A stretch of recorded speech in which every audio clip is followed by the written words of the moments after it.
Hello everybody, this is Jannecke. I felt inspired to do a blog about one of my favorite subjects today, which is following your dream and follow your heart. Because right now I'm following another dream which has been a result of following previous dreams, and I felt really inspired to speak about this because I think it's so important that we do follow our dreams. And right, it might sound like a cliche, follow your dreams, follow your heart, and a lot of people are talking about it, but I think there are some truth and some wisdom in cliches that we are actually meant, I believe, to come down on this planet and really follow what makes our heart jump. We are meant to have joyful lives, and I think the state of joy is actually our natural state. And I want to inspire you to start thinking about your dream and what you feel like is your inner calling. And if you haven't found it yet, to search deeper within and try to connect with that. Because I believe that life and the world is waiting for each and one of us to follow our inner calling, to step into our light. And I think that if we're not following our dreams and our hearts, we are actually becoming a part of other people's dreams. Because a lot of people have dreams and they're going for it. And if you're not following your calling and your dream, just becoming part of their agenda in a way. Because we all have unique gifts. We're all born with unique gifts and skills and talents that are unique for us. And I'm so passionate about inspiring other people to truly search within for what those gifts are, and step out in your light and showing those gifts to the world. Because I believe if everybody had followed their inner voice, we would have a completely different planet. I think if everybody was listening to their own intelligence inside, there wouldn't be wars, there wouldn't be unhappiness. We would solve the problems of the world in a completely different way, because we would have accessed a deeper intelligence which have completely different solutions than perhaps the solutions that come through the ego. And I'm just doing a live evening now about following your heart, like heart power, and the intuition and the deeper intelligence is in the heart. And I find that so interesting that this intelligence is within us all. We just need to practice listening to it. And also I've heard from heart maths investigation that the heart is sending intuitive impulses all the time to the brain, but the brain is more ego based, so it's often negating those impulses from the heart.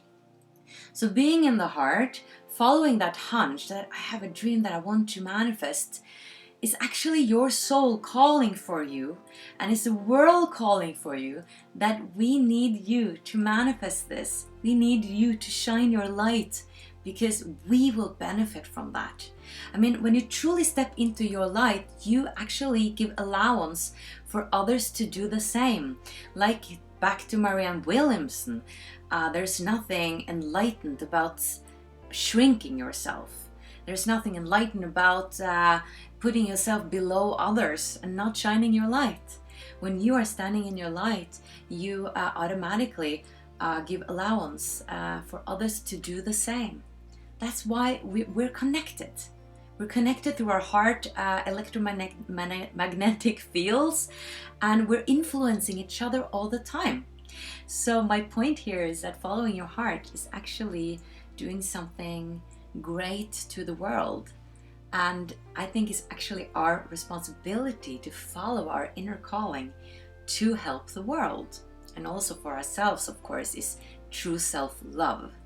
So that was a long introduction to why I think we should follow our hearts. But I want to give some examples in my life. Because in 2012, I almost went down a completely different road. And at that time, in 2012, I think there were, of course, several paths for me. Quantum physics is showing that we have multiple different timelines that we can, choose from. But looking back, I definitely see that there were two clear paths for me. I could choose to go with Wisdom from North, and I could choose to become a primary teacher. And then none of this that I'm doing now would ever happen.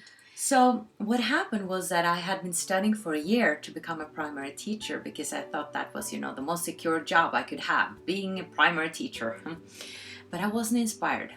And I was embarrassed to admit to my friends and colleagues that I wasn't inspired to become a primary teacher. Because everybody was like, well, it's the most important job in the world. But I was like, yeah, but I think it's dull. It's even scary to say, but I have to be honest with what I'm feeling. I felt it was dull to teach kids about math and subjects that, I was not that interested in. I loved speaking with the kids about emotions and everything, but not teaching them about math and science and everything else. So after a year of studying, I sat down with my father and I was a bit depressed, or not depressed, like really depressed, but I was like, had low energy, was in a foul mood. And I was like, Dad, what I really want to do is to interview people about the big questions of life and put them on internet. And in that second, when I said that, it was like, it's difficult to explain, but it was like time stood still. All of a sudden, everything was so clear to me. It was like, but that is what I'm going to do. Like, I can do that. I have been on television. I know how to be on camera. I know a lot about self-development. I love speaking English. I can make it in English. I felt I had all these reasons for doing it. But then, of course, I had a thought coming like, should you just like make videos? Like the ego was coming in. But it was like I was not listening to it because that hunch was so clear that I was going to do it that I didn't care about that voice telling me all the reasons why I shouldn't do it. And I went on a jogging tour and the name Wisdom from North just came into my head. And I borrowed my father's camera and tripod. And I contacted some people and I started interviewing them. And the interesting was that within a week, I think I received around $5,000. Like all of a sudden I got a commercial job and all of a sudden somebody was asking me to be on a TV show and I got all this money in a week. So I could start my website, build the website, and I could buy a real camera, the camera that I still have. And now it's been 5 years. And I'm still doing this. And what happened was that 2 years later, after doing interviews, I started thinking, maybe I can put them on stage. Maybe I can interview people on stage. So I started having live interview evenings in Oslo. And now I've been doing around 8 or 9 of them. And I've had hundreds of people coming. And now I'm creating and manifesting yet another dream that I've had for 4 years. Which is the Scandinavian Summit, which I will speak a bit more about. But my point is that 5 years ago, I would never have had imagined me being where I am right now, having interviewed all these amazing people that I just looked up to, 5 years ago, like Greg Braden, Bruce Lipton, Muji, Byron Katie, Anita Moriani, Eben Alexander, Akiane Kramarik. That has, I could never, my mind could never had imagined that. But my heart knew. In 2012, my heart knew if I said yes to this timeline would just open up. If I had said no, I would have become a primary teacher and probably not be happy in my life. It would be okay, but it wouldn't be my deeper calling. So the intuition, the heart knows the potential, but the brain does not. So that's why it's so important to follow those clear hunches. And also another thing I want to mention is that to me, it has been so important to make small steps. Because I couldn't just jump into making the summit that I'm doing now, or jump into making live evenings on stage, speaking about the big questions with well-known speakers and teachers in Norway and Scandinavia. I couldn't have done that right away. I needed to do interview after interview, grow a self-confidence, grow a bigger network, get really a lot of experience before I felt ready to do something like that. So my point is that you're making key decisions the first time you're deciding to do something, and that first step is so crucial, and the next step is so crucial, and the next step. But try not to think ahead, like, oh, I can never reach there, it's too far. No, you will reach there because you're taking one step at a time. And those small steps will just have a huge result on the other side. Like 5 years from now, you will be in a completely different place than you ever imagined when you just take that one step, that small step towards your dream today. Just making that decision that you will either try to search for your inner calling, try to follow your heart, try to go for one of your dreams, will make a huge impact in years later. So back to one of the dreams that I am about to manifest right now. Well, for 4 years I've been wanting to make a summit. I was thinking, what if I one day can connect transformational teachers on one platform and do it during a weekend and share all these amazing interviews.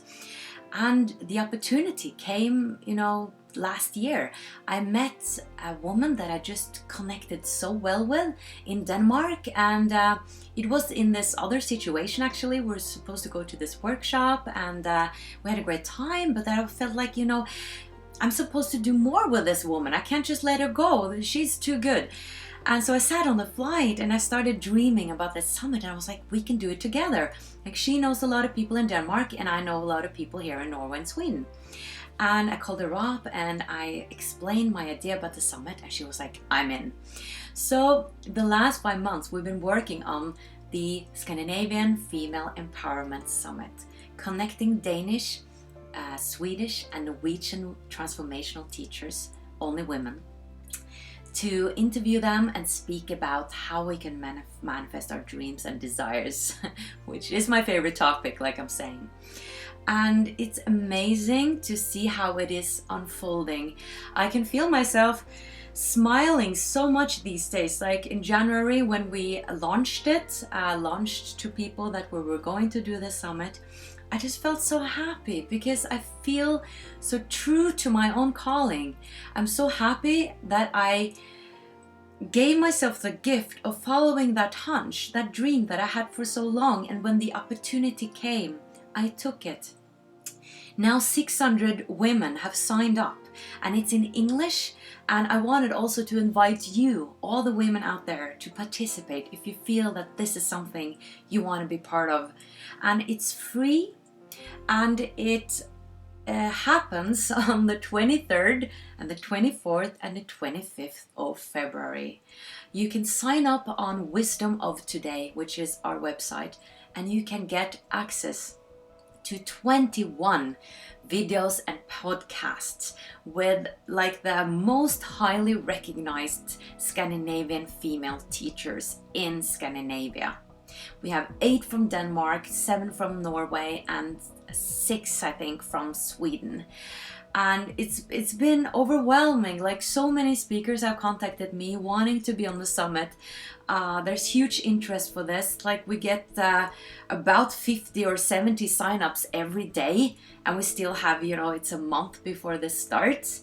And it just feels so fulfilling to do this, to be sharing this amazing conversations with amazing women, inspiring other women to stand in their power, empowering themselves, and shining the light that they're supposed to shine. So I wanted to share this with you in case this feels, a line for you to be part of. Like I said, it's for free. And sorry guys, this summit is only for women. Of course you can participate, but it will be a lot of like feminine power stuff, so it might not be for you if you're a man. But you're free to, of course, participate if you want. But I think it's going to be amazing. You just sign up on wisdomoftoday.com and you'll be inspired. I promise you, you'll be inspired with a lot of wisdom, with a lot of knowledge and insights, and the speakers will share their journeys. We're actually dividing the summit into 3 parts. Like on Friday, we will speak all about the mind. On Saturday, we will speak about all about the body. And my screen went black. And on Sunday, we will speak all about the soul. I hope this was inspiring, guys. I hope I inspired you to listen more to your inner voice and start that journey within, if you haven't started it yet, to investigate what makes your heart sing. Like Serena Dyer said, you know, don't die with your music still playing within you. Don't do that. Let us all hear your music play. Thank you so much for watching. Much light from Norway.